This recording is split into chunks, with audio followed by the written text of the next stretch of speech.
ನೋಡಿ, ಹೈಕೋರ್ಟ್ನಲ್ಲಿ ಅಣ್ಣ ಅರ್ಗ್ಯಾಸ್ಬಿಡು ಜನತೆ ಮತ್ತು ರಾಜ್ಯಪಾಲರು ತೆಗೆದುಕೊಂಡಂಥ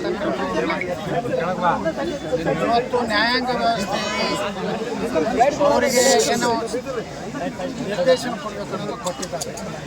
ಇವತ್ತು ಸಹಜವಾಗಿಯೇ ನಮ್ಮ ಪೊಲೀಸ್ ಇಲಾಖೆಯವರು ಅಲ್ಲಿ ಅವರನ್ನು ಲೇವನ್ ಅಂತೇಳಿ ಎಕ್ಸಿಕ್ಯೂಟ್ ಮಾಡಿ ದಾಖಲೆ ಆಗಿದೆ. ಬರುವಂಥ ದಿವಸಗಳಲ್ಲಿ ತನಿಖೆ ಆಗ್ತದೆ.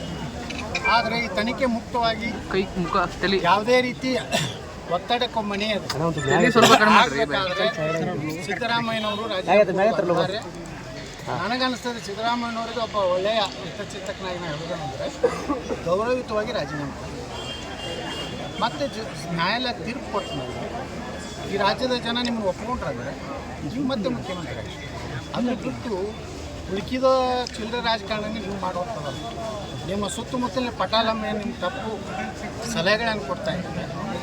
ಇದರಿಂದ ನಿಮ್ಮ ಇಡೀ ರಾಜಕೀಯ ಇಷ್ಟು ವರ್ಷದ ರಾಜಕೀಯ ಭವಿಷ್ಯ ಹಾಳು ಮಾಡ್ಕೋಬೇಡ್ರಿ. ನಿಮ್ಗೆ ಒಳ್ಳೆಯ ಅವಕಾಶ ಇದೆ. ನೀವು ಗೌರವಯುತವಾಗಿ ಈ ರಾಜ್ಯದಲ್ಲಿ ಸಿದ್ದರಾಮಯ್ಯನವರು ಕಾಂಗ್ರೆಸ್ನಲ್ಲಿ ಆ ಶಕ್ತಿ ಇದ್ದಂಥವ್ರು ಯಾರೂ ಇಲ್ಲ. ಆದರೆ ಇವತ್ತು ನೀವೇ ಹಾಳು ಮಾಡ್ಕೊಳಕತ್ತೀರಿ. ಅದಕ್ಕೆ ಕಾರಣ ನಿಮ್ಮ ಹಿಂದೂ ವಿರೋಧಿ ನೀತಿ. ಗಣೇಶನ ಮೂರ್ತಿಯನ್ನು ಅರೆಸ್ಟ್ ಮಾಡಿಸ್ಕೊಂಡು ಕುಂಕುಮವನ್ನು ಹಚ್ಕೊಳ್ಳೋಕ್ಕೆ ತಿರಸ್ಕಾರ, ಯಾವ ಹಾಲಮತ ಸಮಾಜದ ಪೇಟ ಸುತ್ತಕೊಳ್ಳಿಕ್ಕೆ ನಿಮಗೆ ಮುಸ್ಲಿಮರು ದುಬೈ ಕುವೈತ್ ಅರಬ್ ಸ್ಥಾನದಲ್ಲಿ ಗ್ಯಾರಂಟಿ ನ್ಯೂಸ್, ಸುದ್ದಿ ಖಚಿತ, ನ್ಯಾಯ ನಿಶ್ಚಿತ.